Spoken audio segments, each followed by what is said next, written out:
Hello, my name is Tali and I'm going to talk today about a library without books or digital devices or even walls. I call it a library out of books in a place out of time. At the beginning of the 19th century, the Warsaw City of Charities operated a number of public libraries. One of the volunteers in these libraries was a medical student named Henryk Goldschmidt, later known as Janusz Koczak. The concept of the library has been given a special place in Koczak's writings.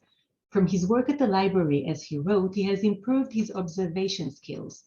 A few years' work in public libraries provided rich material collected while watching and observing. Koczak consists a new aspect of the library. He talks about the library with no shelves or books, a human library of personalities and experiences. From this point of view, the library is a notion of identity formation and multiple entities. This inclusive idea becomes even more valid in situations of crisis, war, or threat of cultural extinction. In times like these, people look for a place where they can borrow some hope. This very need led to the establishment of a unique library held in Auschwitz concentration camp, a library of 8 paper books and 6 living books that reflects the humanistic values of Koczak's social approach. In the dystopic novel Fahrenheit 451, the author Ray Bradbury created a world where free will and critical thought are not allowed. Books, therefore, are forbidden. 451 Fahrenheit is the temperature at which paper is burnt. Paradoxically, the fireman's role is to search for hidden books and burn them. Under this prohibition, some civilians decide to memorize great books and initiate a literary underground. The members of this group become texts. They create a breathing library. The Israeli historian Avriel Bar-Levav uses the notion library awareness to describe the affinity between society and its libraries and archives. Bar-Levav noticed that library awareness in the medieval was fragmented, a random and arbitrary collection of books with no cataloging nor classification. During that time, a unique practice had developed, a library of lending. Lending books by individuals had become a human value and cultural responsibility. The rarity of the books led to the internalized memory library. Due to the difficulty of obtaining books, readers developed the skill of internalizing books in memory to the point of knowing entire texts. Those oral books were delivered to the listeners like some kind of a flesh and blood audiobooks. This phenomenon repeated in history 6 centuries later in Auschwitz-Birkenau concentration camp during World War II. The death camp knew some of the cruelest actions of that war. One of the unusual episodes in Auschwitz was the establishment of a families camp. The camp was meant to demonstrate to the Red Cross the seemingly proper treatment practiced in East Europe by the Germans. On September 1943, Freddie Hirsch, a well-known educator from the Terezin ghetto, arrived at Auschwitz-Birkenau. Hirsch and his former colleague Leo Janowitz suggested to the camp commander that the children spend their days in a separate barrack so they will not disturb their parents' labor. The Germans thought it can complete the show for the Red Cross, and this is how Block 31, the children's block, was initiated. It was a remarkable attempt to create a microcosmos that could give the children, even for a short while, a more tolerable environment in which they would be isolated from the unbearable reality around them, especially the gas chambers and the incinerators. The activities in the children's block were open for kids under the age of 14, and the conditions were better than the rest of the camp. The kids' hair wasn't cut, they could wear civilian clothes, and the soup was a bit more nutritious. But the most significant aspect of the children's block wasn't its material conditions. Block 31 was a triumph of the spirit. Adults with educational experience taught the children subjects like history and geography. But since books were not allowed in Auschwitz, the educators had to deliver their knowledge by memory, imagination, and their storytelling competence. One special initiative was the secret library held in Block 31. It was a library out of books, in a place out of time. The prisoners managed to smuggle 8 precious books into the camp. It was a real treasure, and Hirsch initiated a library.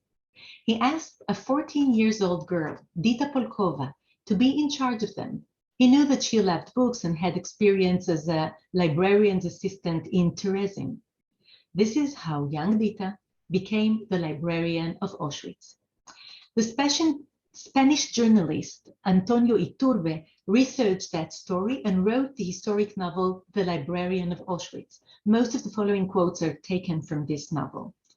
Every night, Hirsch made sure that 2 of the most important things in Block 31 will be locked: medications and books, both trying to heal either body or soul. Dita defined the little library as a box of first aid. The library corpus was obviously collected arbitrarily: Russian grammar, analytical geometry, and an atlas set side by side on the same imagined shelf, together with the volumes you can see here. And there was another part of this subversive library of a totally different kind. It was a walking library.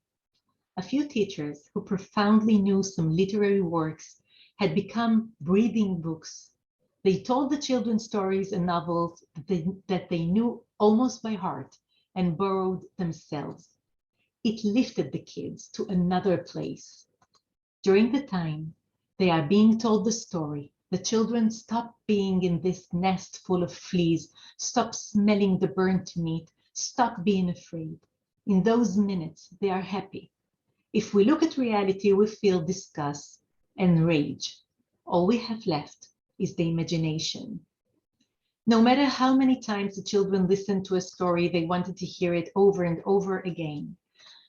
The more times the children listened to the story, the more they own it. Each time a new shipment arrived at the camp, Dita explained to the newcomers, we have a library of 8 paper books and 6 living books. In this breathing library, Koczak's nickname was a talking Bible. Marketa was the Mount of Monte Cristo. Sashek was the Wild West Adventures, and Magda was Niels Holgersen's Wonderful Journey. When Magda used to tell Niels' adventures, not only did the readers were elated, she herself felt renewed. Mrs. Magda is a woman with a fragile appearance, strong white hair, and a very tiny stature. But as she starts telling the story, she strengthens, her voice becomes unexpectedly vigorous, and she spreads her hands to describe how the geese fly. The kids follow her words in dilated pupils and fly on her wings in the skies of Sweden. The readers' listeners were not only hooked by the books, they were magnetized to the narrators themselves. I will read now a part of Arya Carney's testimony. I remember Otto Kraus. He was the man who knew how to tell a story. He was sitting between us and told us the book's content. It lasted hours, and it is engraved in my memory forever. The library was never discovered by the Germans, yet the family's camp lasted only 10 months. After visiting the Theresienstadt ghetto, the Red Cross felt no need to visit Auschwitz as well. Freddie Hirsch, the walking books, the teachers, and the kids were murdered on July 1944. Dita Polkova, who later married Otto Kraus, has survived. Dita is 90 years old and she's living in Israel. The breathing library offers closeness, connection, and empathy, even when the winds of time are muddy, and maybe especially in times like that. The purpose of the little library on Block 31 was to lit a dark world and to color it with the human touch of both vulnerability and resilience. The encounter with the breathing books represents a deep affinity between the text, the giver, and the recipient, and it consists on a literary intimacy. Becoming a text doesn't necessarily mean memorizing an entire literary work. It reflects the importance to deliver collective stories and private histories. In the essay, The School of Life, Koczak says that a library is an essential component in any society. As he defines it, a lot of observational material was provided to me by the work for several years in the lone library without reading fees. Today's library requires computers, Wi-Fi, and databases. But most of all, it needs compassion and consolation. It has to be a breathing library. Thank you.